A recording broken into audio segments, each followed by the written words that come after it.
Right, welcome to the Scrutiny Programme Committee, and welcome particularly to all those members who've joined us online. As we've got a lot of members online, I'm going to ask people in the room to say who they are, so that you lot online can know who's here, because otherwise you won't know. So I'm the chair, Peter Black. We'll move your way, Bridge. You've gone. Bridge Madaha, Scrutiny team leader. Councillor Peter May, leader of the Uplands Group. Councillor Francesca O'Brien. Councillor Cyril Anderson, Cabinet Member for. Chris Howell, Head of Waste, Parks and Cleansing. Jeremy Davis, Group Leader, Parks and Cleansing.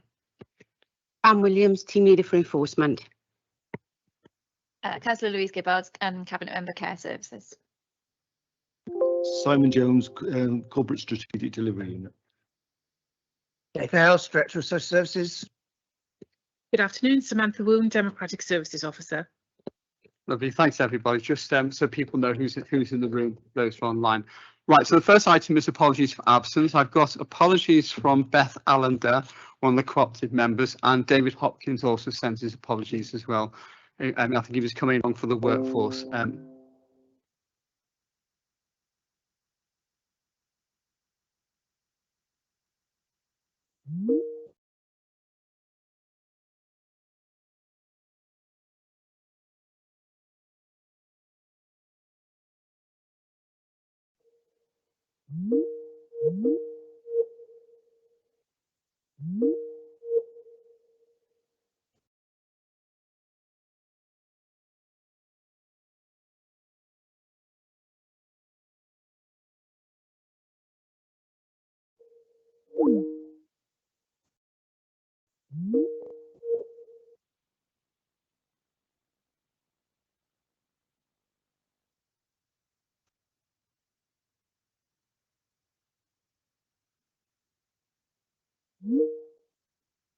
Prohibition of whip votes and declaration of party whips. And then item 4 is the minutes of the last meeting of the 18th of October, which largely relates to the scrutiny of the Swansea Public Services Board and our pre-decision scrutiny on the Oracle investment update. So I'll just go through for accuracy on page 1, page 2, page 3, and page 4. So can I take those as accurate? Everyone's okay with that? Thank you. Item 5 is public question time. We haven't received any public questions, so I'm going to move on then to item 6, which is the scrutiny of the Cabinet Member portfolio responsibilities for fly tipping. Can I welcome Councillor Cyril Anderson, Chris Howell, Jeremy Davis and Francis Williams. Cyril, do you want to do a brief introduction to this paper? Or? Yes, thank you, Chair. I'd like to thank you for the invite this afternoon and to all the members. And secondly, I would like to thank my officers for putting this report together. I'll leave Head of Service Chris Howells go through the report with you, and I'm sure he'll be quite happy to answer any questions at a later. Excellent, we have lots of questions. Jeremy, do you want to, Chris Rollins, do you want to say a few words? Yeah, thank you, Chair. I appreciate the committee will have been through the report, so very quickly. As a background, the report outlines our legal responsibilities, confirms the priorities of education, engagement, and then enforcement, and also lists some examples of preventative works that we've undertaken. The report moves on to section 2, and then provides a bit more detail around the legal practicalities, our reactive clearances, and also our proactive works, and finally lists some of the relevant legislation that we rely on. And then finally, the conclusion provides some details of the numbers of fixed penalty notices and prosecutions.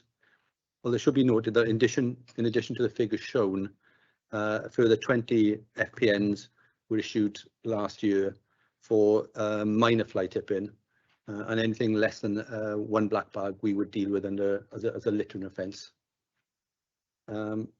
So in addition to the report, obviously we're more than happy to answer any questions the committee may have. Thank you for that, Chris. Right, so I've got a few questions to start off with. That's okay. So at the Scrutiny Work Planning Conference this year, a number of councillors raised concern that fly tipping appears to be managed or dealt with differently in different wards.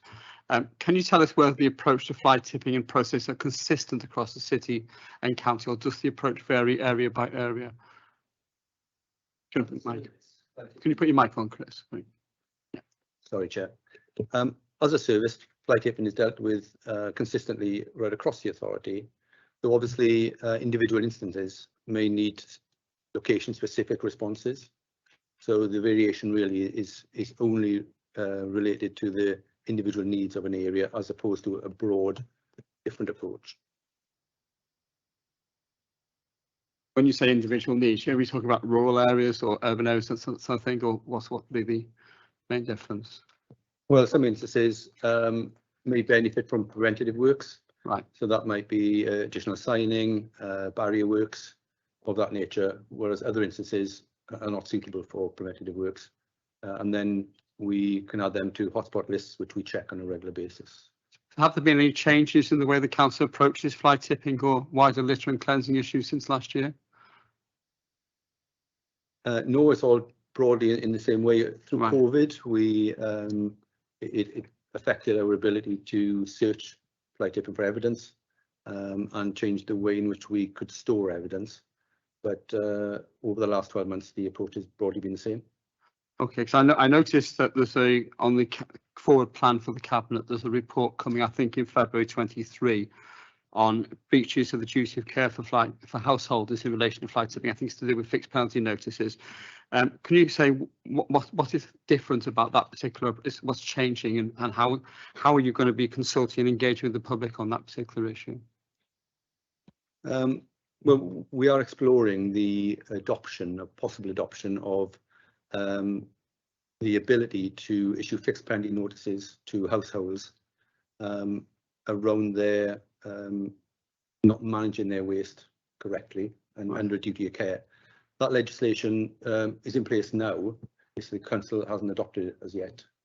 So currently, if we wish to tackle a resident for not managing their waste properly, it would only be through prosecution. So if we go down adopting the fixed penalty notice option, it creates a bit of a lighter touch for the residents on what are sometimes fairly minor indiscretions, which they're not often fully aware that they are. They're in.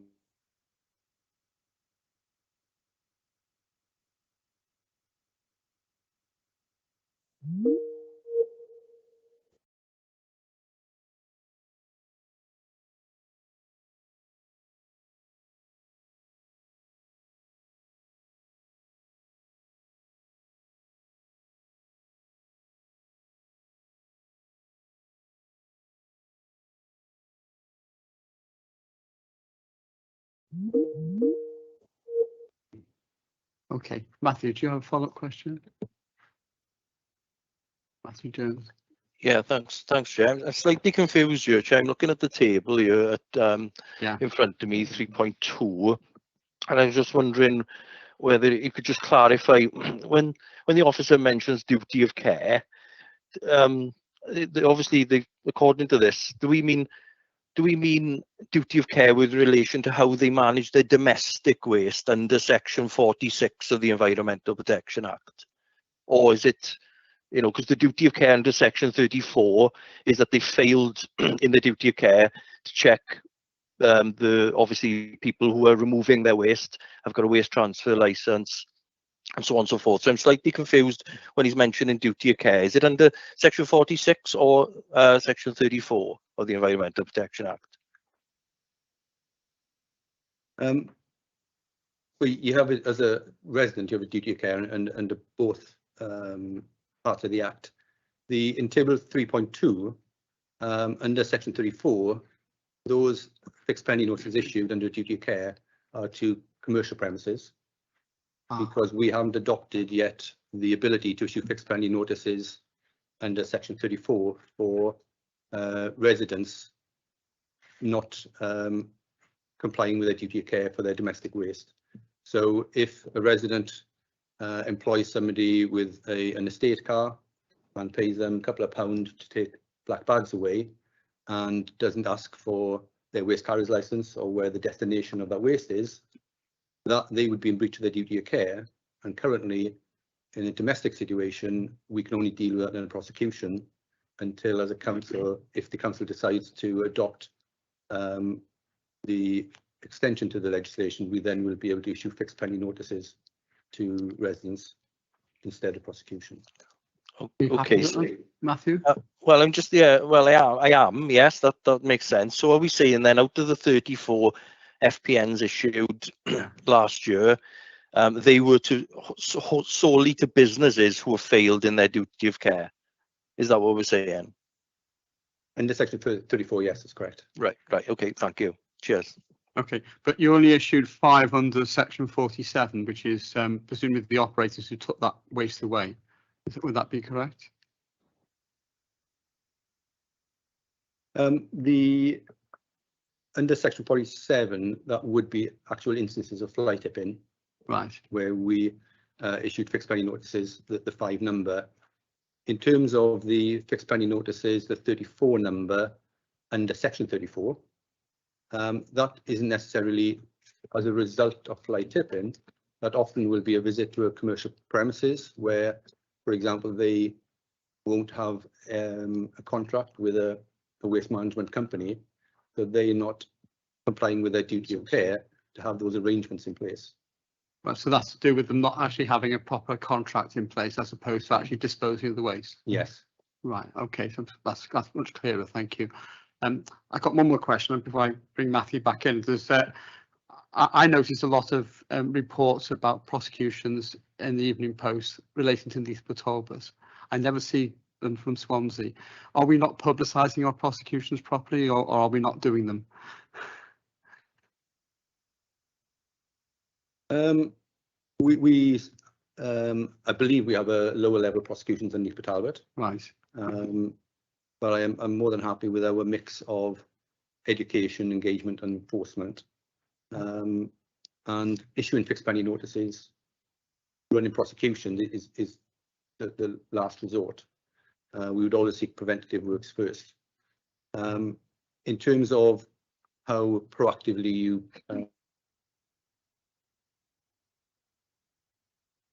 I suppose each authority would have their different approaches to it. And if the committee has a view that we should be more proactive in promoting prosecutions, then I'm sure that's something that the authority could consider. Yeah, that's certainly my view, because I think that sort of thing deters people, doesn't it? Yeah. Sue, do you got a follow-up? Sue Jones, got a follow-up on this, or I bring Matthew in? Are you muted, I think, Sue? Can you hear me now? Yeah. Clarification, really, Chris. Can I give an example? Somebody's having a new fence. They leave the old fence over their garden back. It butts a culvert, which causes flooding. Are you telling me that we can actually do a fixed penalty when you introduce it to households on somebody like that? Does that make sense? Yes, yeah. Yes, it does, thanks. It would depend on the nature of the land that they deposited their old fence on. If that land is a highway or a relevant public space, then we would be able to take action. And whether we use a fixed penalty notice, even if the authority adopt that part of the legislation, or use a prosecution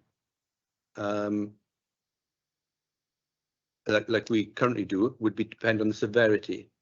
Now, we have to be careful that when we're talking about a duty of care by a resident, that really would be more that they'd employed a fencing contractor to change their fence, and they hadn't adequately checked that the fencing contractor was disposing of their old fence adequately. So that would be a duty of care issue. If a resident replaced the fence themselves and threw the fence out of their property and onto a highway or onto a relevant public space, then that would be a straight fly tipping issue. Okay, Sue? Yes, I think. I will perhaps be able to email you Yeah, I think if you have a specific instance, you should talk to the officers directly Yeah. about that. Yeah, as opposed to try and get a generic answer. Okay, Matthew, you've got a question on fixed penalty notices and undelegated powers. Yeah, thanks, Chair. I was just wondering, obviously looking through the figures here, and I think we're getting our, with regards to duty of care on businesses, we're getting our 34s mixed up with our section 34.5s, and that's where I was anyway, which is the obligation of a business to have a legal contract with somebody to dispose of their waste, whoever that may be, whether it be the local authority or somebody else. And that's cleared up for me now. But I'm just wondering, with regards to like dog fouling, littering, dogs on beach, beach bylaws, that sort of thing, how many officers have we got with delegated powers to issue fixed penalties within the authority? It varies depending on the fixed penalty, which we're talking about. But specifically with fly tipping, we have 7 enforcement officers with delegate authority to issue fixed penalty notices. We have widened that out to some cleansing staff when you're talking about littering, but I don't have those numbers to hand. Matthew, do you need to come back? Yeah, I just think it would be handy because obviously we all, you know, as ward members, we all get probably one of our biggest complaints would be dog fouling, littering, that sort of thing. It'd be nice to know how many officers we do have with delegated powers to issue fixed penalties for dog fouling, because obviously, although I appreciate it's a very time-consuming thing to be looking for, and sometimes it can be fruitless, as I know from my own experience.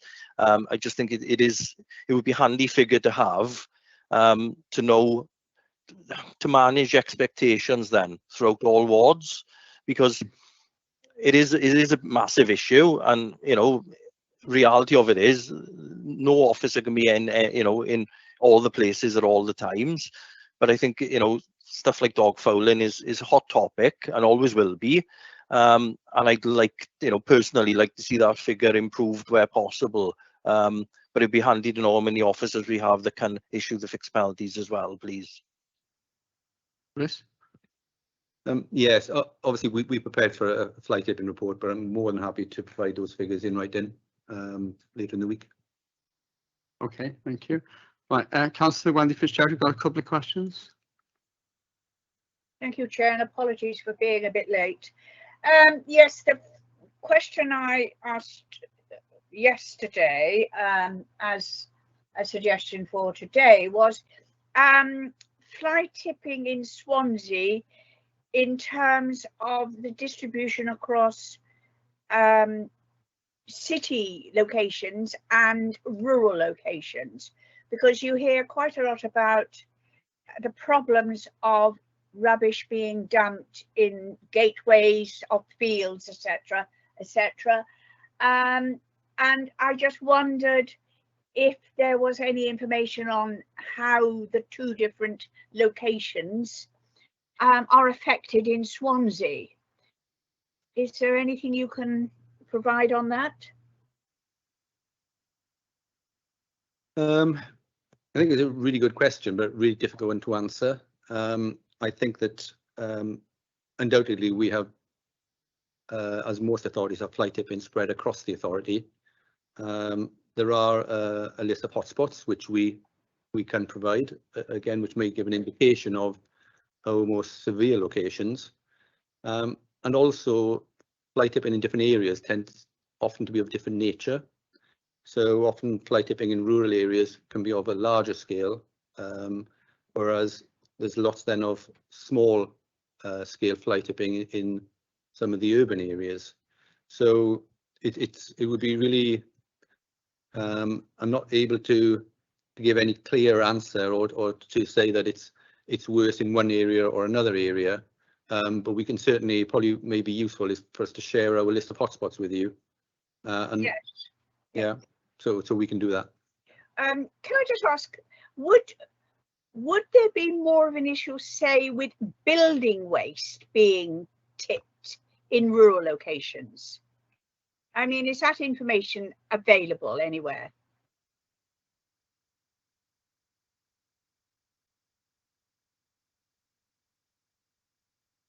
If we look through our instance log, then we'll have the composition of, in general terms, of the waste. So yeah, again, we can interrogate that to give an idea of the I suppose the different types of fly tipping, particularly in the rural areas. And if you have a particular ward in mind or a particular area in mind, then we can focus on that. Okay, thank you. I think that'd be quite useful for the whole of Swansea, actually. Yeah. Next question, Wendy. Yes, it was just a rather odd question, I suspect. I was just wondering about costs, because obviously the council has a cost for receiving rubbish, building waste and goodness only knows what at its site. So there's a charge to those who deposit their waste appropriately. And at the same time, the council has quite a considerable cost then in cleaning up what has been illegally tipped and dumped. And I just wondered how the cost balance out, because I think it says the cost of fly tipping and littering is reported as approximately £2.7 million a year to clear. And I just wondered how that compared to what the council generates in income from providing facilities for people to dump their refuse appropriately. Does that make sense? I think Wendy's referring to commercial waste. Yes, yes, I am. Yeah, I suppose the 2.7 million is quite a wide fly tipping and littering cost. Because whilst we have dedicated fly tipping teams, so we have 2 teams of 2 operatives, they all reported fly tipping go to those 2 teams, and they would cost in the region of £250,000.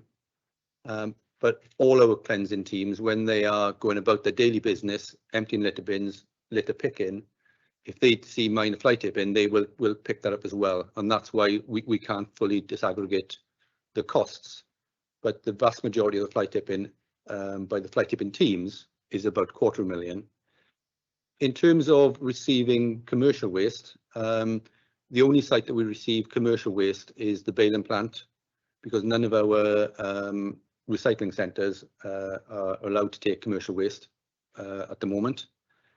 And we receive an income of it's £600,000 to £700,000 a year over our weighbridge for commercial operators bringing waste into us. Obviously, we will have incurred costs in disposing of that waste, but that's what people pay us to bring it to us. Thank Okay, you. Wendy? Yes, so it doesn't make a profit, in other words. No, we're not a profit-making organisation. Far from it, yes. It doesn't benefit the taxpayer in that sense. Yeah. Okay, thank you. I have to say they don't always pick up fly tipping where they're cleaning up on the cleansing. They do most of the time, but there are instances where they miss it. Undoubtedly things can get missed. Yeah. And also if it's of a size where they often will report it to the fly tipping team to come and do it as well. Yeah. Okay, Francesca. Thank you, Chair. I was just wondering, Chris, was there a correlation between, some areas where they recycle in the tip and areas that have been withdrawn? Do you think there's a correlation, for example, with the ones in Klein, where you can't recycle some materials? I think wood is an example. Have you noticed maybe a difference in those areas, that there's more of a problem with that then, or just as an example, really? No, to be honest, we haven't noticed any issues like that. We kept a very close eye on it because, well, probably 3 or 4 years ago now, we withdrew wood from 4 of our 5 sites. So it was something that was a concern by members at the time, and we didn't notice any increase in the fly tipping of those items. So I was just wondering if people think it's further afield, particularly in the, I think somebody mentioned about the building materials. Is it more likely then that they're just going to dump it where they can, and then because they can't be bothered, laziness, they can't be bothered to take it to the further afield? So that's interesting. Thank you, Chris. Have you noticed any difference in activity at the baling plant since you introduced the booking system?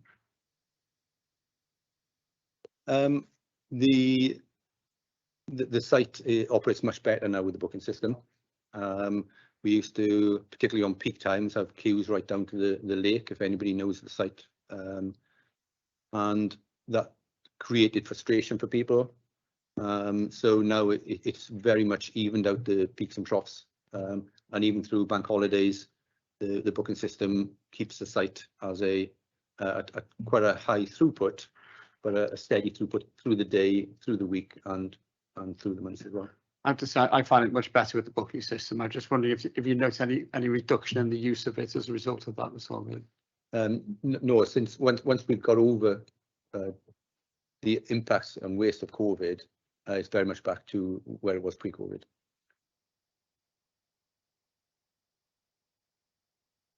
Right. Lyndon, did you want to come in as supplementary? Please, thanks, Chair. Before I do that, I'd agree with you that the booking system does work, because I've used that a couple of times and it's really efficient. You just get through the system really quickly. On the question that Councillor O'Brien raised, on the point that she raised about wood, what I have found is that there are more people now burning wood, and I've certainly spoken to the pollution team, and they have written letters out to a number of people. So that is a sort of, if you like, one of the things that is happening, is that instead of then going to the tip, people are burning it. And obviously that's not a great thing when we had COVID, because it affects people's chests and so on. I take the comments on board. You know, I don't have any information around that, but I could imagine that would be an unintended consequences. Okay, Mike White.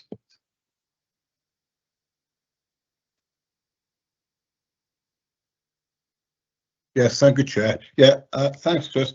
My question relates around to the issue of trade commercial waste and the role of the trade officer in regards to the making contact with the traders and retail business through the Swansea BID, Business Improvement Districts group. Just wondering, does any meetings take place regarding how the process is in regards to disposing of the waste? As I say, because we have had a few issues where we've had some road problems around Preston City Centre and the outer districts, where stuff has been put alongside containers, which obviously attracts a fly tipping problem. But just wondering if you're able to let me know if meetings are held with our trade officers and representatives of the BID to advise the retailers and commercial businesses about the trade waste collections in Swansea. Thanks, Chris. Yeah, thanks, Mike. I suppose first to say is that probably the majority of the fixed penny notices for DTA cares for commercial companies are from the city centre, and it does take up a lot of Fran's team's time working in the city centre, along with the cleansing teams and the city centre rangers. Coming specifically to your question, Lisa Wells, the city centre manager, chairs monthly meetings, which are attended, amongst others, by enforcement officers, cleansing staff and BID themselves. And that's where they tackle specific issues around the city centre, and the waste issues are raised at those meetings with a view to both ourselves and BID approaching companies to get them to improve the way they manage their waste.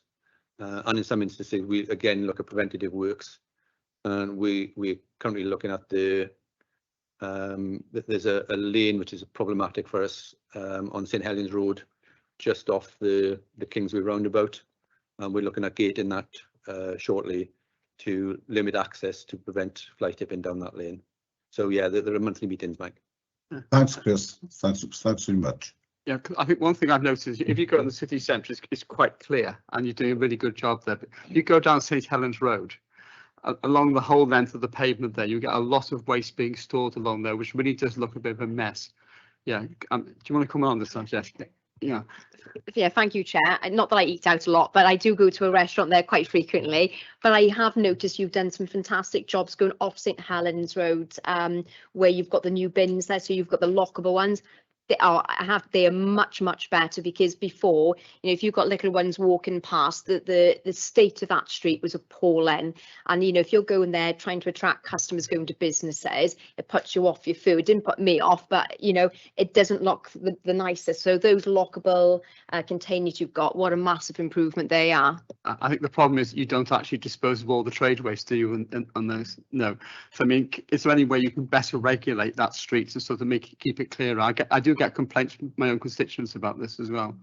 Yeah. Yeah, we have trial bin screens. One is on the junction with George Street, and then further up at that lane near the Kingsway roundabout. And they are screens where the bins themselves are wheeled into them, and then there's a small slot where our customers can put waste in. And we've also trying to use them to deal with the loose cardboard. So again, cardboard is it's visually detracts from the street scene, but also when it rains and when it's windy, it blows around, gets soaking wet. We are having difficulties with the cardboard bin screens because they are been full of contamination. Only found out today, so we're going to need to again approach the customers and wean them into it slowly, so we know who's causing the problem. The bin screens aren't a cheap solution, but it's something we're trialing, and ideally I'd like to roll them out down St Helens Road.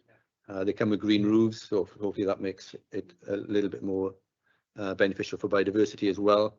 But there is a huge cost involved, and but at least we're trialing it, and we'll see how it goes over the coming months.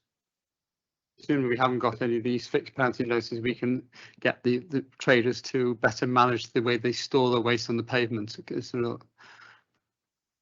I think we can issue certainly fixed penalty notices for things like duty of care. Yeah. The difficulty is that there's very little storage within the premises themselves. Yeah. So everything seems to be out in the street, and it is and also in a lot of areas of St Helens Road, you have the carriageway, you have a footway, and then behind the footway you have an unenclosed forecourt, which is not council controlled. Yeah. But some of it is, some of it isn't. And again, we then don't have control over how people store their waste on their own premises. But it's far from satisfactory, and it's something that we are struggling with, unfortunately. I'm just thinking in terms of using the threat of fixed penalty notice to encourage the business people to invest in screens themselves to save the council some money. Yeah, I suppose if they put a bin on the street, but even the bin itself is untidy, and not all of them are our bins, because any business can use any waste contractor they choose to do so, and the cardboard collection is as a loose collection, and partly because if you put a bin there, everything goes in it, and it becomes really difficult, and then you lose the benefit of any recycling, because if you tip the bin into a lorry and it's got cans of cooking oil in with it, the whole load is lost then. Yeah, I think I certainly would like you to come back to us if I had a look at that, and St Helens Road in particular. I think that'd be useful to know how you can take this forward, I think, really. Absolutely. Yeah, great. Okay, Councillor Hannah Lawson. Thank you, Chair. Yeah, I've got a question regarding the cleansing ward operative team. Certainly very welcome from me, and I'm sure most of the other councillors are finding it very welcome as well. However, I know that some of us have had some fly tipping requests refused on grounds of health and safety for various reasons, but have been left a bit unclear as to how we should go on to deal with those larger fly tipping problems. Wondering if we could have the process clarified a little bit to resolve some of the bigger or more difficult and complex fly tipping issues in our wards. Yes, yeah.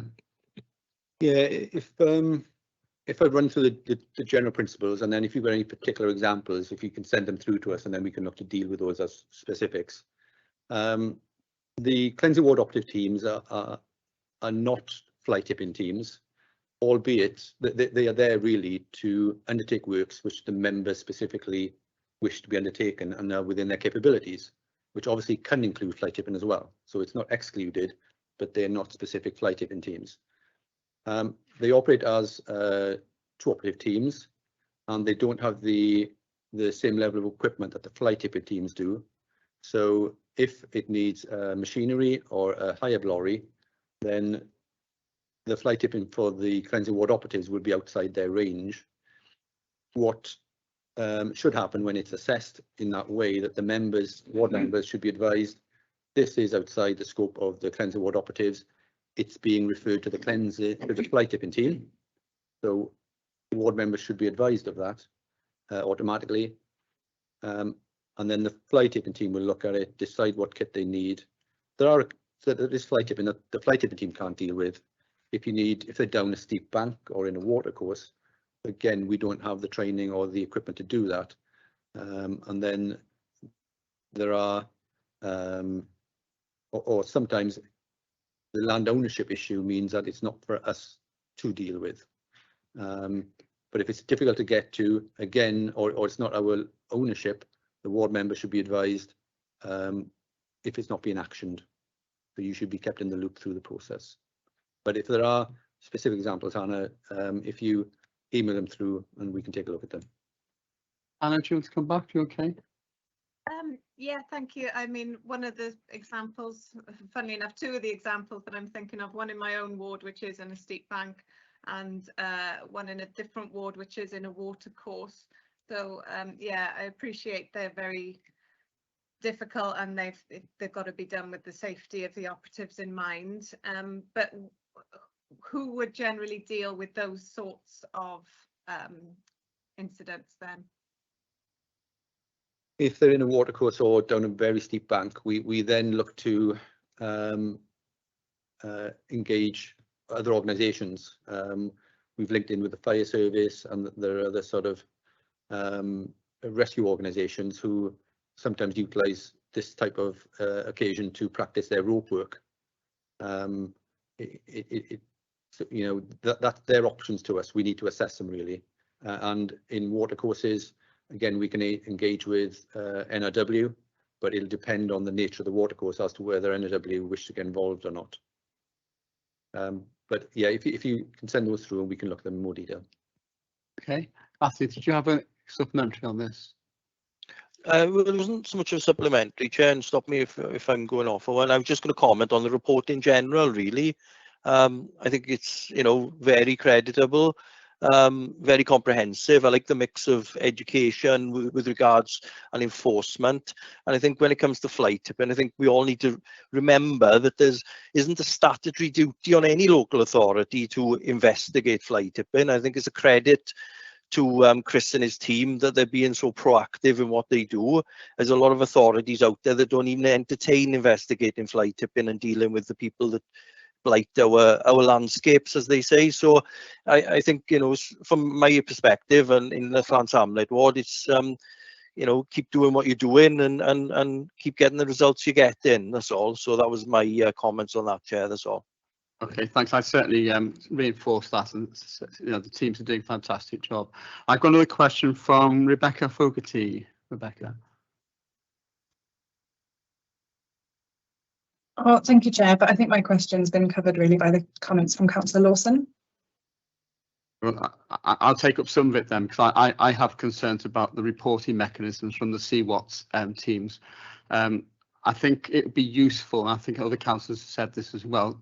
We seem to be getting uneven feedback. Some councillors, like Wendy Fitzgerald, gets very good feedback, and I'm getting sporadic feedback, and some other councillors, you know. So it'd be useful, I think, if we had a monthly report or update from against requests made, just so we could see what jobs have been fulfilled, how many days we've used of the allocated days and things. Nothing too onerous, but just so that we can keep track of what goes in. Because as you know, when you submit a request, it goes on the online form. You don't even get a copy of it. It just shoots off into the ether.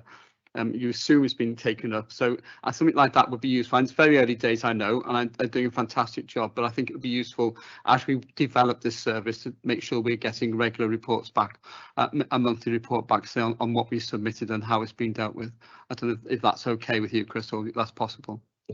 I think at the moment it is in its infancy, and we are feeling our way. So what we're trying to strive is the balance between the provision of good feedback to members without tying up officers for extensive periods of time providing the feedback when they should be managing the work that we're doing. It also comes down to IT systems we have, and we don't have the IT systems in place to provide a lot of this automatically, which would be preferable.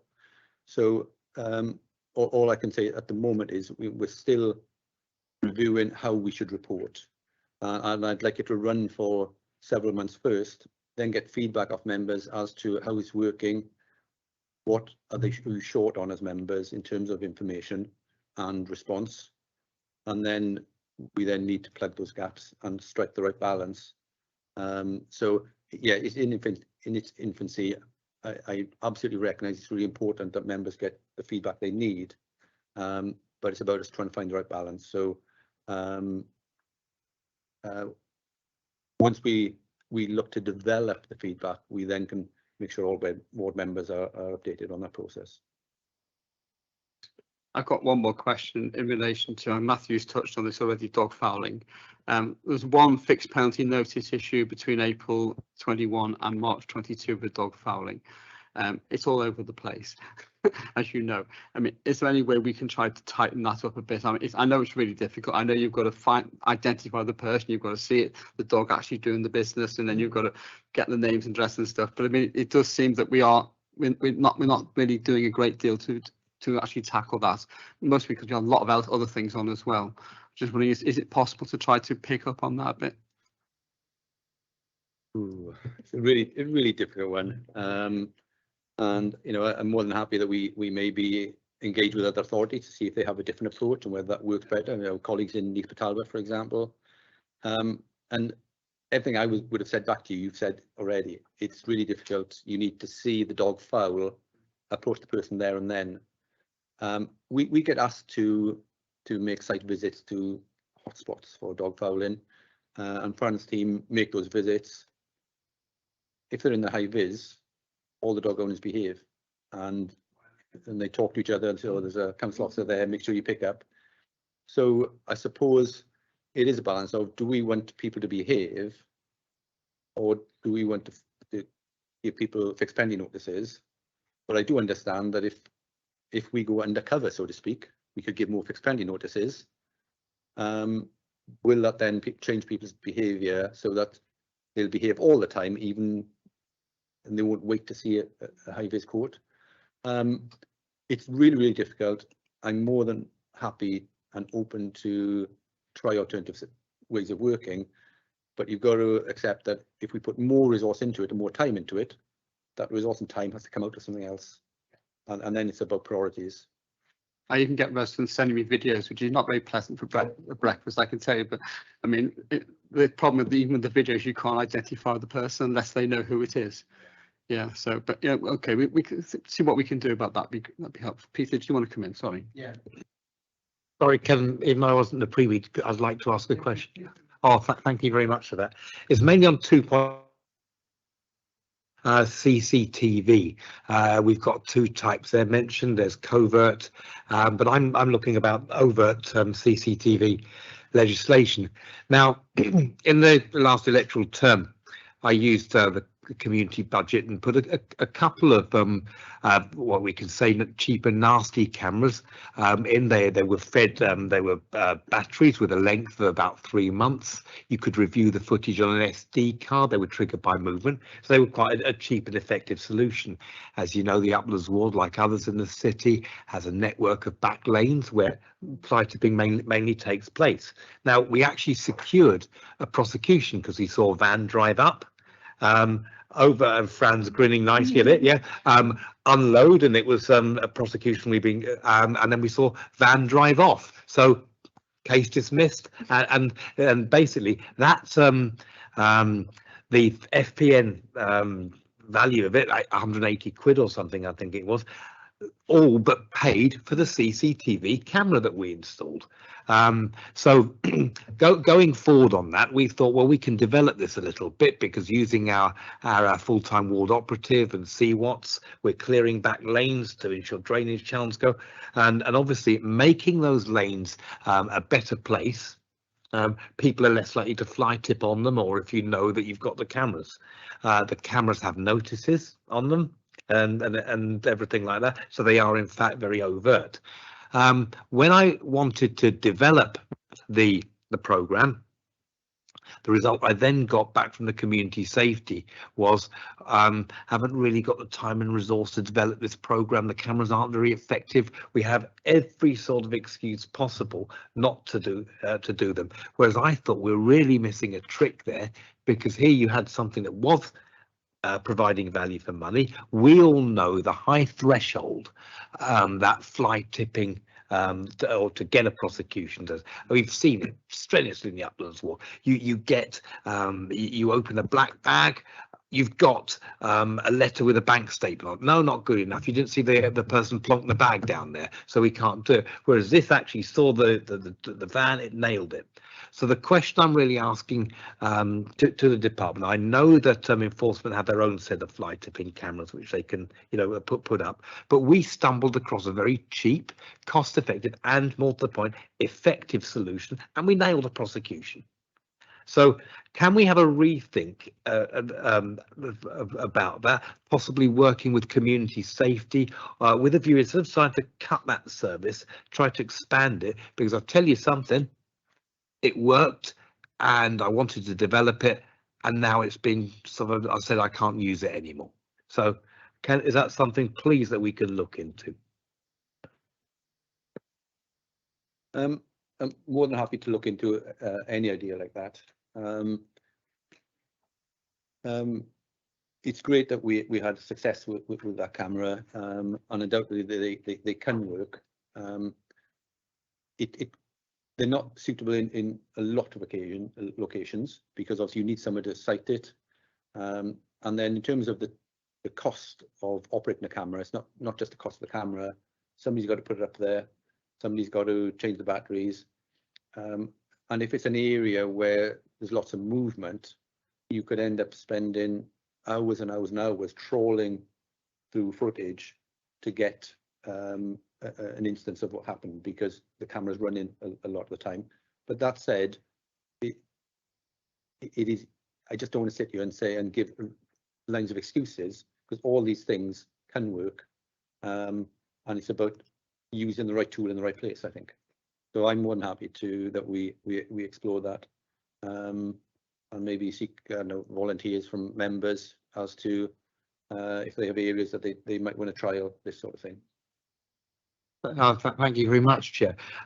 Yes, fully aware of all the associated costs, like we had to use the community budget to hire a cherry picker, obviously, to access all the ladders. We appreciate the batteries need being changed. We appreciate all of those, but surely that should be, if it was community budget funded, that should be a prerogative of a ward member on the local spend.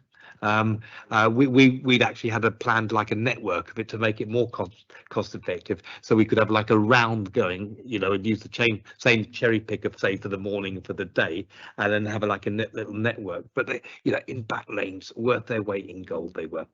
I'm sure Chris will take your community budget money off you. Yeah, so that right. Okay, you okay there? Yeah. Any more questions at all from anybody else? No, can I thank you very much? It's been quite a useful and interesting session. We will write you a letter summarising what we've found and what we've questioned. So, and also any of the points which you promised to come back to us on as well as a reminder. So, thank you very much indeed for attending. It's been very useful. Thank you. Okay. Right.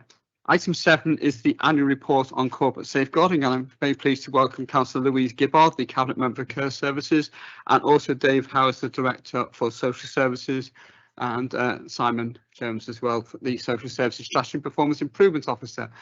Louise, did you want to introduce this, or Dave? Yes, please. Thank you very much.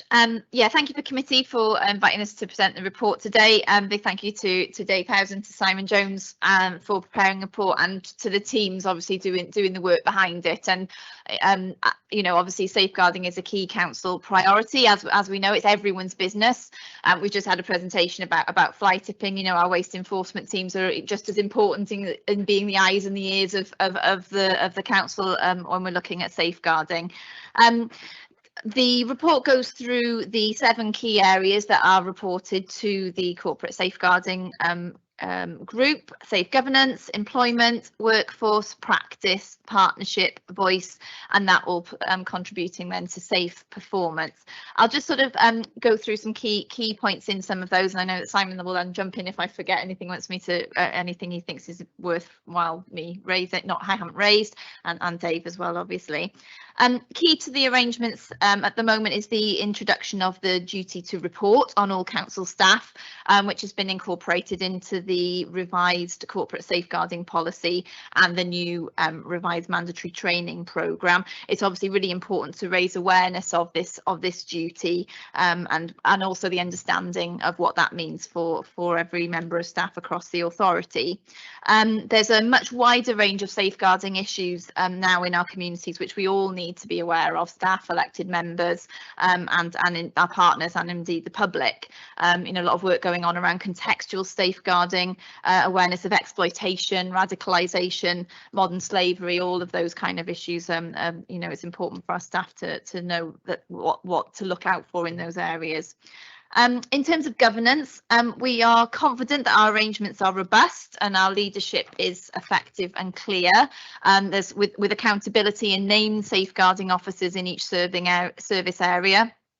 With key duties then around attending the corporate safeguarding group, training records, and that statutory duties are met, and so on. They all report to the corporate safeguarding group then, which is jointly chaired by Dave and myself. Scrutiny is obviously very important to this, so I'm grateful for this committee and the work of the 2 performance panels in keeping oversight on this issue, as well as regional safeguarding and forward-looking work with the Safeguarding and Tackling Poverty Corporate Development Committee. It's really pleasing to note Estin's recent inspection report on education in Swansea, which has clearly endorsed our safeguarding approach and praised the positive culture and collaborative working across the council. In terms of safe employment, the work here is focused on safe recruitment and selection. This is currently under review. Obviously, work on DBS checks, guidance for volunteers, and working with partners in our commissioned and contracted services. Leading on from that, safe workforce. There's been input into the new council workforce strategy. Safeguarding is obviously a very important part of all new staff induction, and a key messages through communications with staff to keep this issue in staff's, you know, in the public eye, in staff's eye. Thorough and ongoing training is carried out, appropriately delivered depending on the job role. Obviously, it's not all staff have access to a computer for e-learning, and there's further training being rolled out at the moment around Bowder SV Act, violence against women, domestic abuse and sexual violence. Reporting on this is always a challenge due to the different systems and the data available. Obviously, it's only as good as what is inputted. As the Oracle Fusion programme goes live, this will obviously help with this. In terms of safe practice, again, the expectation, as we said, of safeguarding being everyone's business, but it's about consistency and high standards and commitment to continuous improvement. We've talked about that duty to report and really, you know, making sure that everyone knows that any concern needs to take advice from their safeguarding lead or to go to single point of contact in child and family services or adult safeguarding teams. Something that's really important to me, something I'm very passionate about, is the person-centred approach that we take across the council, whether that's children or adults. We're working towards becoming a human rights city, so this is really key to everything we do. We've already embedded the UN rights of the child This is at the heart of the work that Children and Family Services do with the signs of safety and well-being model, the continuum of need, making sure that the right response is given to make sure we've got the best outcome for children, young people and their families. Particularly wanted to flag the work of the CMET team, Contextual Missing, Exploitation and Trafficked, and their multi-agency approach and our youth workers dealing with this really difficult issue, things around county lines, that kind of thing, in a really proactive way. Adult safeguarding teams also really, involved in this approach. Our Live Well, Age Well strategy is really, helping people to work in a strengths-based way, make decisions about their own lives as they age. The what matters to you conversations are at the heart of all our discussions with people and their families. The adult, again, I also want to flag the work of the adult safeguarding team, especially around prevention. I recently spent some time with with Lindsay, one of the team leaders in adult safeguarding, and she took me on a visit to the Jack Lewis Foundation and the work that they do at the Liberty Stadium around suicide and suicide prevention. Really, really important work. In terms of safer partnership, very important. We really value the strong relationships the local authority has with other statutory organisations and our third sector partners. This really came to the fore during the COVID response. Our Safer Swansea strategy obviously focuses on key things such as hate crime victim support, the Prevent agenda, and partnerships with our contractors and suppliers, making sure there is compliance and understanding of safeguarding policies right across the board. Safe voice, I've talked about that a little bit in the person-centred approach, but it really is key that we value lived experience and that we're involving people in decisions about their lives, ensuring advocacy is available where appropriate. And again, I wanted to really praise the officers working with the with PAN, the Parental Advocacy Network. I've been to a couple of parent cafes recently where families that are parents and carers that have care experience are sort of working together and with our staff, and there was a really fantastic presentation on this in the Child and Family Services Staff Day the other day, so really wanted to praise those teams. And finally then, safe in performance is all about embedding all of this into our corporate plan, our service planning, risk management, quality standards and scrutiny, etc. On page 65 there's a chart showing that governance and accountability, and I think I'll leave it there because I don't want to talk too much at you, and I'm sure Dave and Simon can come in with stuff that I've missed. Thanks. Do you want to have a think, Dave, or no? Or Simon? I'm not sure the cabinet member missed anything there. No, I thought it was very thorough, and thank you for expanding the acronyms. That's very helpful. Try my best. Yeah, I would just like to mention though, it's good timing in terms of the Scrutiny Programme Committee because we're in National Safeguarding Week, and actually, so it's really timely that we're looking at the annual report and taking stock of things.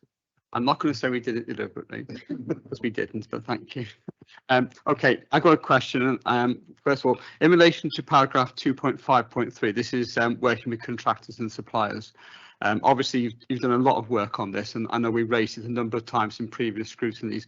I'm just interested how you monitor that. I mean, this is a big authority using a lot of outside contractors and suppliers across a lot of departments.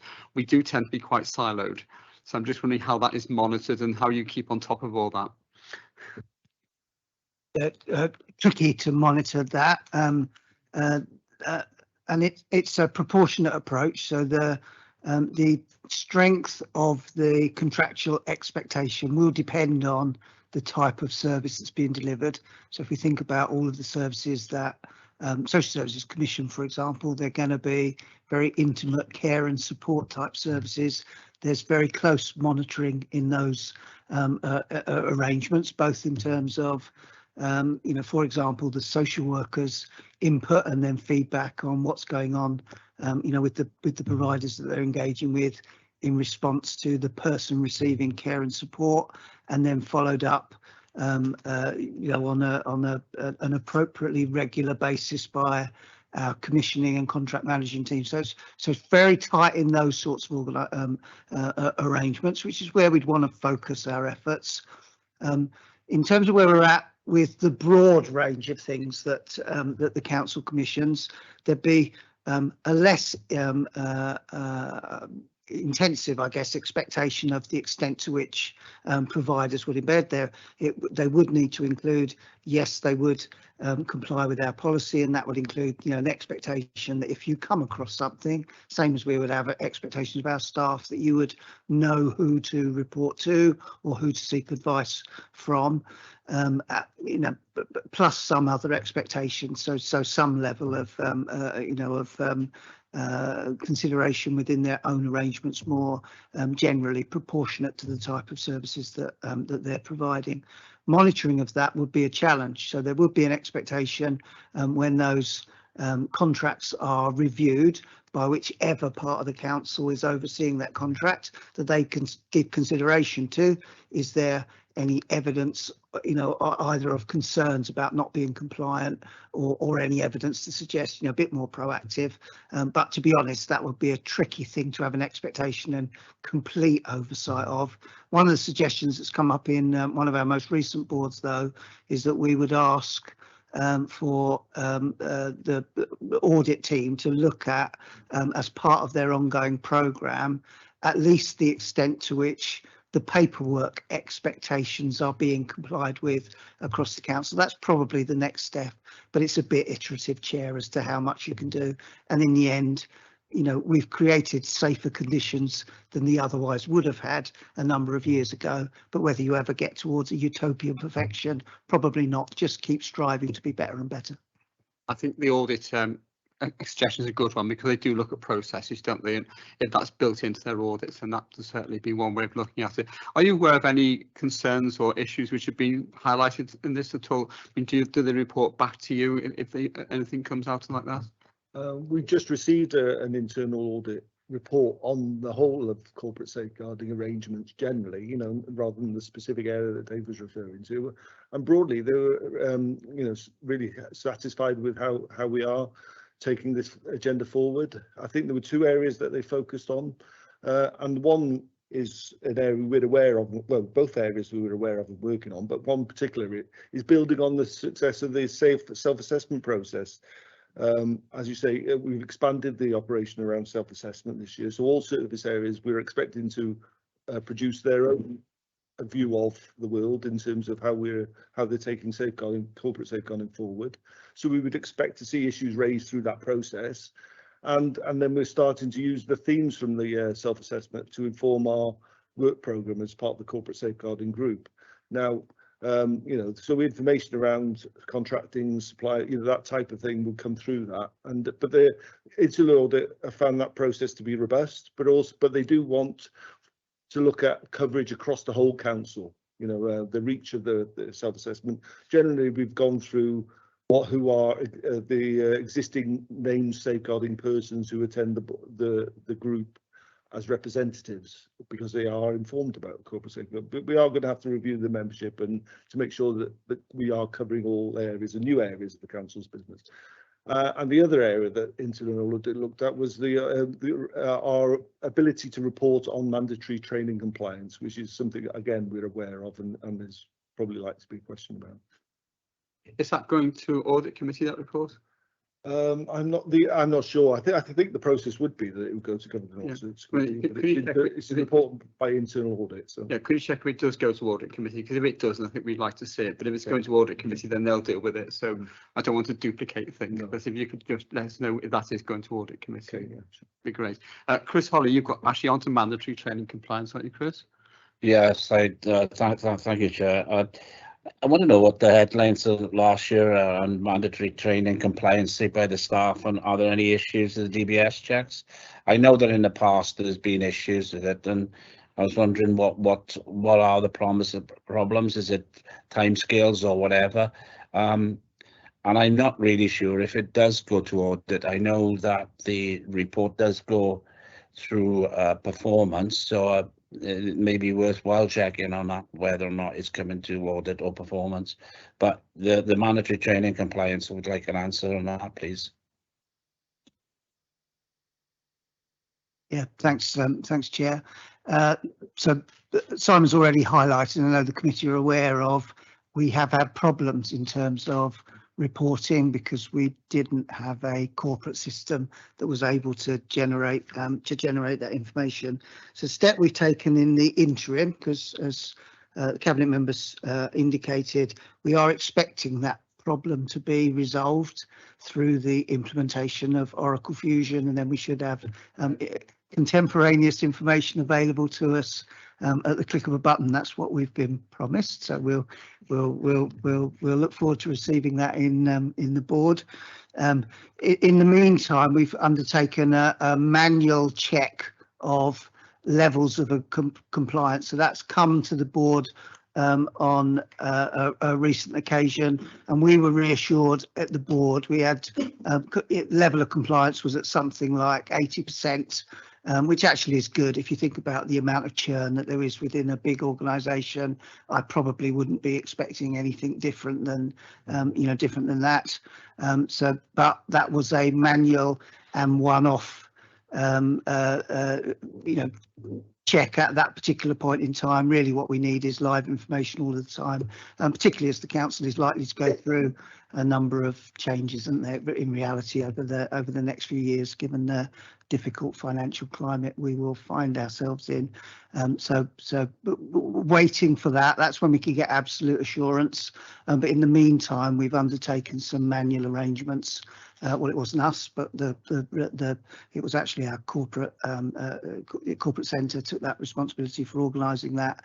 But then we've had that interim assurance around DBS checks. We've had 2 or 3 stabs at this over the past couple of years of picking up on what may have been anecdotal concerns around there are problems around DBS checks, but obviously that's a big area where we would be concerned if that system was falling down. And a couple of things that we checked were there issues around how the process works between the council passing on to, I think it's Powers, isn't it, that provide that function, and then were there problems in getting the information back and then that information finding it to the right place, so that we had that assurance. There may have been some issues for a period in time, but they then appear to be resolved.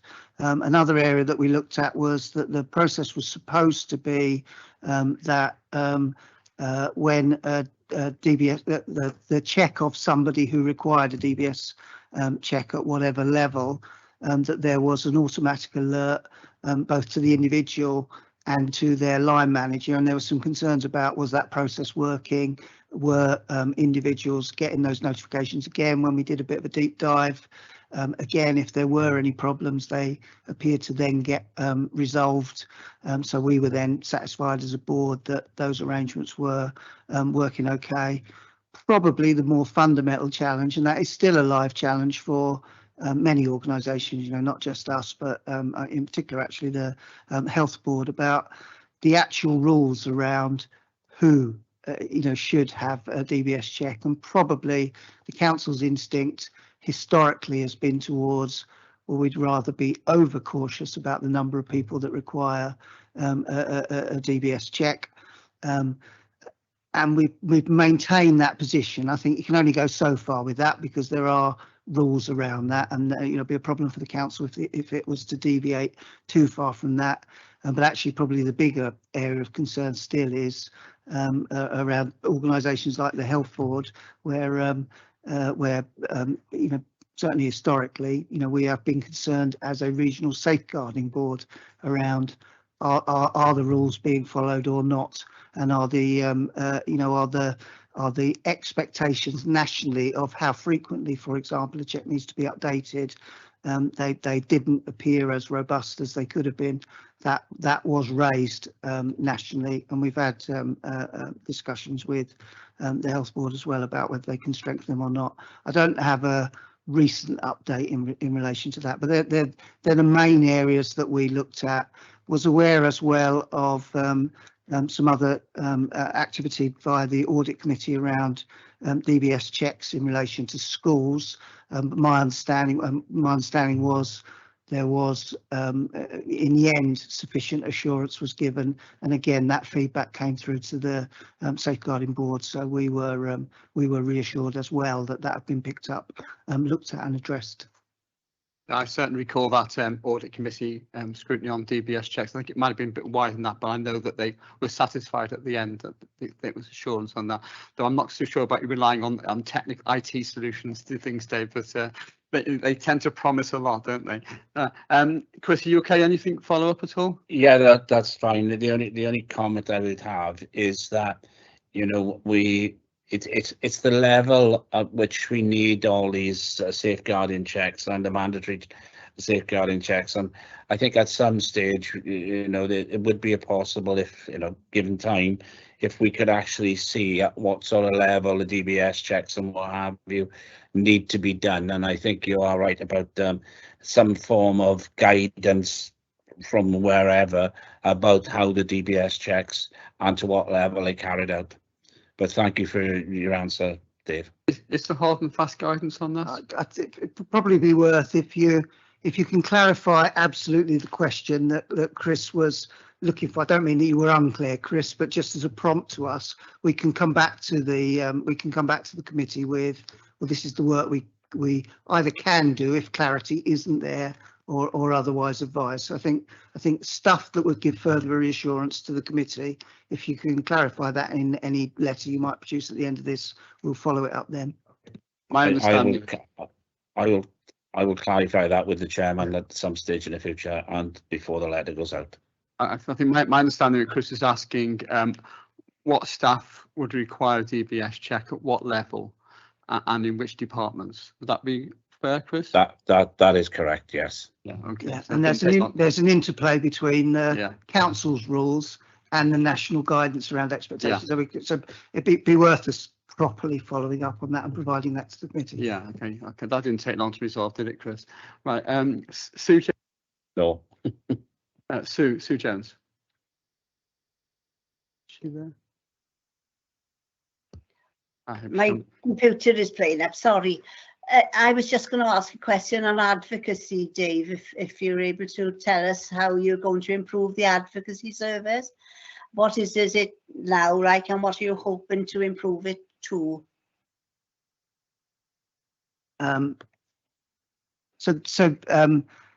Around children's services, there actually is quite a mature national approach where there's an expectation. There's an alleged, I say alleged, there's some science behind the amount of capacity that local authorities have to commission from independent advocacy providers to make what's described as an active offer to all children and young people that are caught up in the child protection process and all looked after children. So we have to independently make an active offer of advocacy to all of those children. And mostly what that means is that the rights of those children to engage with an independent advocate whenever they need to, that they understand that they have that right and they understand the process as to how they can access it. And then following on from that, there's obviously, you have to then have enough capacity commissioned via an independent advocate to be able to respond to any specific requests that those eligible children would make. We do, on top of that, use those same advocacy services in other circumstances. So other children, caught up with our services where there is some sort of problem and perhaps caught up in a complaints process or something like that. Then again, access to an independent advocate is made, and that's extended to parents and carers in similar sorts of circumstances. So my overall view would be advocacy arrangements for children are well developed across Wales, and those arrangements will well embedded locally and within the region. There is a review, as there always is, of those arrangements, revisiting of is enough capacity being commissioned, etc. That's a review that's been undertaken by Welsh Government at the moment. On the adult side of things, there's been some challenge around whether a similar sort of all-encompassing arrangement needs to be in place for adults who may be in a receipt of care and support. There's probably a view that actually that would be too difficult to implement because of the numbers of people that you would have to be making that kind of offer to, where the majority of people do have capacity and are able to advocate for themselves, or do have family carers or other people who could act as informal advocates for them. There are clearly some cohorts of the population for whom actually, no, there does need to be professional advocacy in particular circumstances. So, for example, someone who is doesn't have capacity and their liberty may be being deprived by the type of care that they need to receive. Well, in those sorts of circumstances, we do need to make sure that those individuals are able to be supported by an independent advocate as well. Other circumstances, perhaps where somebody is in significant mental health distress, and there's the potential for again a very intrusive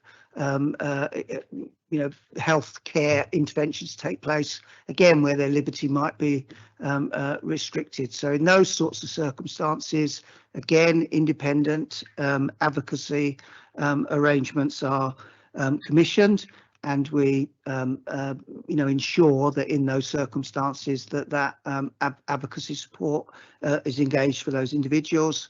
Where we've developed that a bit further is we've looked at things like individuals who may have additional learning needs, and the parents, and again may be caught up in some kind of safeguarding type intervention.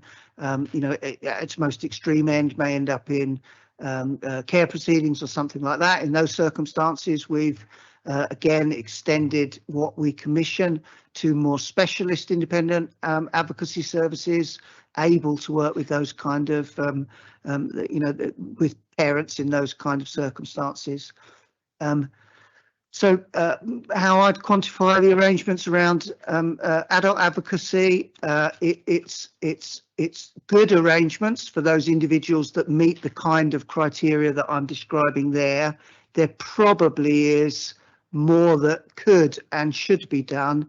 And again, at the moment, we're in discussions collectively as local authorities with Welsh Government around how might we expand that advocacy offer in line with expectations of Social Services and Wellbeing Act to really promote voice and control, but without going as far as the very prescriptive arrangements that are in place for children that I think would become overwhelming and unwieldy and probably would be overkill, if I'm honest. But there's probably somewhere in between what we're doing now and those children arrangements where we'll settle for what does good look like for adult advocacy.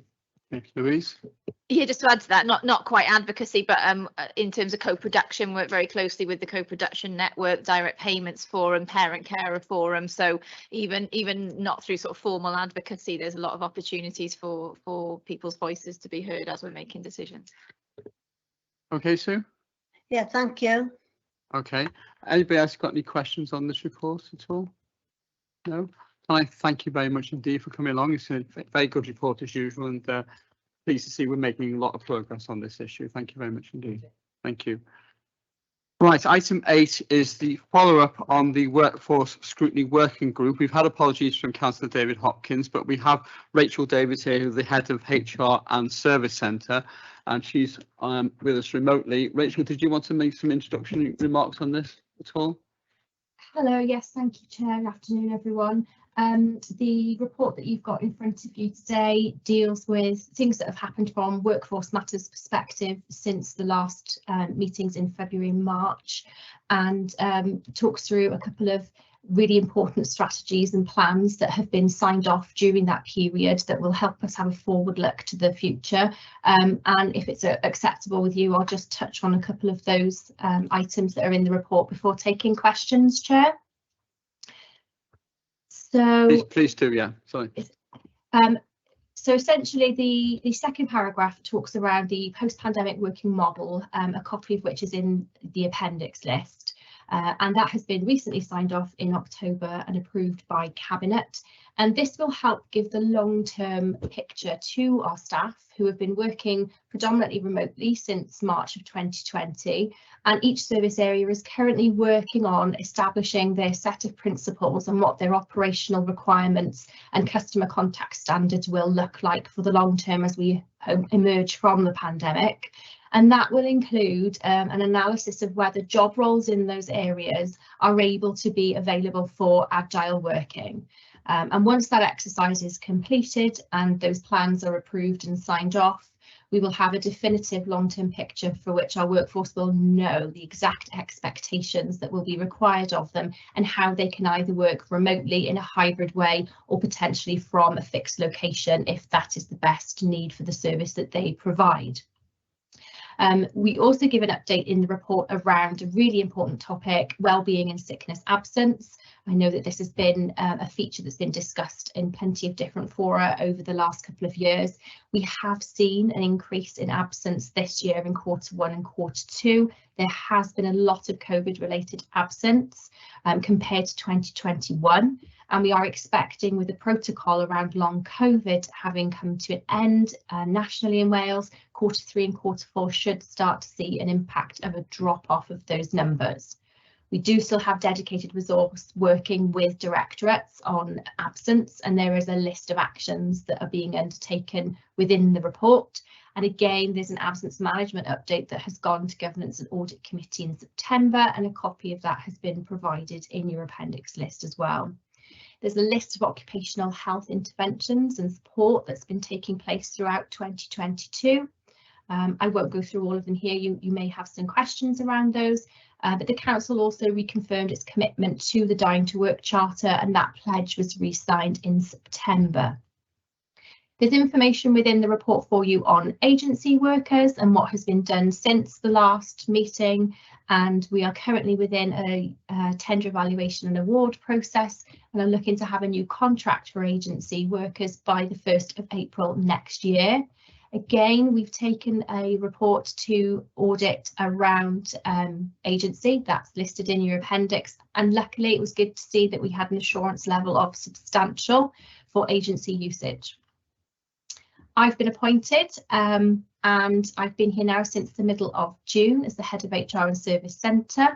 And I've started work already with my own service around how we can bring together both halves to be one cohesive unit. And I've also hosted a Let's Talk session for colleagues across the council to come and join and hear me talk around the workforce strategy priorities that we'll be looking to implement over the next 4 or 5 years. And that leads me on to really, I suppose, the workforce strategy, which is the second really big piece of work that has been progressed throughout 2022. And again, Cabinet approved that strategy in October, just recently.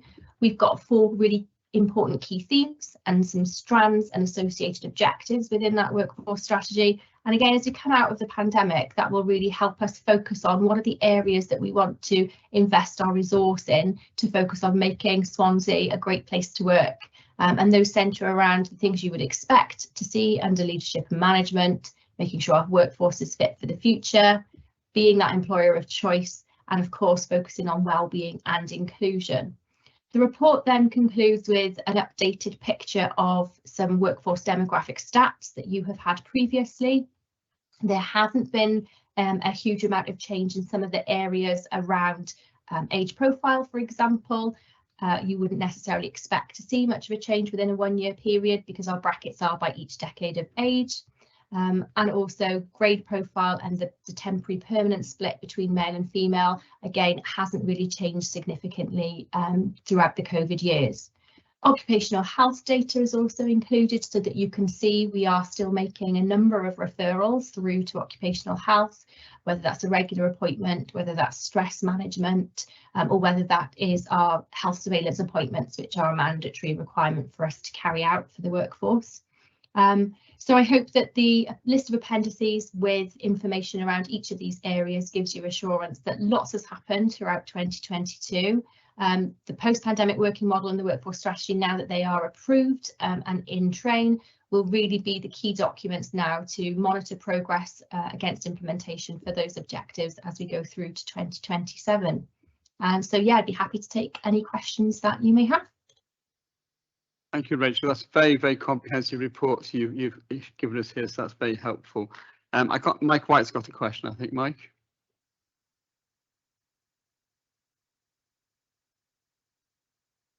Yes, thank you, Chair. Yes, Rachel, thank you very much for the very comprehensive report, and as I say, a lot of detail in there. In regards to the area of with staff sickness, well-being sickness, have we got any sort of options or proposals where staff that have been on long-term sick, to get them back into work, of an option of perhaps around an area of providing them with lighter duties? Yes, we do. We do have that. The policy allows for what we call a phased return up to a 4-week period. So if an individual requires either reduced hours or a change to their working pattern or lighter duties or some sort of other redeployment, there's a whole list of options that are available for managers to talk to employees affected by that, in conjunction with occupational health unit if that's required, or GP advice if that's provided by the individual. So yes, there's a month whereby we can have an adjusted period to support that person to be able to come back to work. Thanks, Rachel. That is very encouraging to know. Thank you. Thanks, Mike. I've got a very quick question around mental health support. I mean, I think it must be quite difficult with a lot of staff working from home to get that support in place, and also to identify where staff are having mental health issues. I'm just wondering, how are you working through those particular issues, particularly with so much home working in the authority? Yeah, it's a really important question, and one that we have to rely very heavily on the relationship and the communication guidelines that exist between manager and employee. It's noticeable that people will tend to have a decline before they go off, and it's really important that staff are able to identify that either as a peer or as a manager in order to provide support for people who are needing it at a time before crisis, not just when someone perhaps is in that crisis. So having those clear communication guidelines and recommendations, most people have very frequent contact with the direct reports that they're responsible for. We would expect that to be regular and frequent, maybe not long in duration, but also our performance management arrangements about having monthly check-ins and one-to-ones with staff supervision if you're in the social services world, keeps that line of communication open and offers the opportunity for employees and for managers to talk about issues that may be affecting them in the workplace, not only from a performance perspective, but from that wellbeing perspective. We'll be looking to roll out, as part of the Fusion project in April when we go live, a brand new performance and goals module, which will be available to everyone who's currently on the existing EBS option. And we would expect a decision to be made from leadership and CMT around what will our guidelines look like, what are we recommending or mandating that needs to happen for those conversations to take place. And once an issue's been identified, either an employee asking for help and support or a manager or a peer recognising there might be an issue that needs to be addressed, the full range of then occupational health support is available for individuals to access and tap into. Obviously, we can only encourage and support people to access occupational health and wellbeing support. It can't really be mandated. It's something that has to be engaged with, but there are a whole range around stress risk assessments, and there's mental health first aid training for managers. There's a lot of things that occupational health can help us do to try and intervene and provide support where we can. Some of that will be online and remote, some of that will be face to face. Do managers, is this compulsory training for managers in terms of how to recognise and deal with mental health, and how is that monitored if that's the case? Mandatory mental health first aid training is available for managers. As Dave referred to in the last item on your agenda, we have an issue with reporting mechanisms that come out of the current system that's in use, and we have to rely on manual intervention to be able to understand reporting of training that's undertaken. And we are hoping and are told that from April, when we go live with Fusion, that will be resolved, because all of our learning, whether it's an e-learning module, a face-to-face session or something else, providing that it's uploaded by the L&D team or by the occupational health team into the new system, we will be able to report on all learning activity, and that will include wellbeing and occupational health training. So it's difficult right now to be able to give you a quantity around that. I can certainly go back to Craig in occupational health and ask that question, and if you wanted to put that into your comments following this session, and we can perhaps provide you with some numbers, but from April we will have assurance that live reporting, day by day, will be available to us. Okay, we will include that in the letter, but I'm not always uneasy about relying on ICT solutions, as I think I said to Dave as well. So let's hope the Oracle Fusion system actually does deliver on that particular issue, because this is a really important one, I think. Yeah. Anybody else got any questions for Rachel at all? No. Can I thank you very much, Rachel? It is a follow-up report, and the information you've given us is very, very comprehensive and very full. So thank you very much for that, and it's been really helpful and very useful to us. And hopefully we'll try and keep an eye on Oracle Fusion to see if it delivers all the benefits which we're being told it will deliver. Because I think if it does, we may well be able to include this one of the miracles of ICT technology. Thank you very much indeed. Thank you. Thank you. Okay. Right, okay, item 9 is membership for scrutiny panels and working groups. Just a couple of things to report. First of all, Councillor Will Thomas has come off the road safety working group. But in terms of the service improvement and finance panel, we're very pleased to add Councillors Rebecca Fogarty, Councillor Di Jenkins and Councillor Matthew Jones. So you're very welcome to that committee and that panel, and hopefully you'll enjoy it as well. Also note that the Adult Services Performance Panel has agreed to renew its co-option of Tony Beddoe as well, who offers some very useful expertise to that panel, as I know from when I chaired it some years ago. Anything on this particular item? No? Okay. So item 10 is the Scrutiny Work Programme. That's set up in the report. Just to note that in December, the 13th of December, in fact, we'll be looking at the scrutiny homelessness with Councillor Andrea Lewis, and also the delivery of the corporate priority tackling poverty will be looked at that. So the leader of the Cabinet for Wellbeing has been asked to report to the committee on those particular issues. Also to note that a Cabinet decision on the procurement scrutiny inquiry final report was made on the 20th of October, and all the inquiry panel's 14 recommendations were agreed by Cabinet. The inquiry panel will reconvene in approximately 9 to 12 months to follow up on the implementation of their recommendation and assess the impact of the policy. The follow-ups are very important in terms of scrutiny to make sure that we make recommendations and they're accepted, that they're actually being delivered on. So thank you to all the members of those particular panel of that particular inquiry. Item 11 is the scrutiny letters, which are there for information. So there's one there, I think, the pre-decision scrutiny on the Oracle project investment update, which I reported to Cabinet as well. I think we're looking to see what further costs are involved in that at some stage, and the Cabinet member has promised to come back to us with some clarity on the total project cost when they have that information. And item 12 is just the date and upcoming of the scrutiny panel working group meetings. So unless anybody has anything else to raise, can I thank you all for your attendance today? It's been a very useful session, so thank you very much indeed, and I declare the meeting closed. Okay.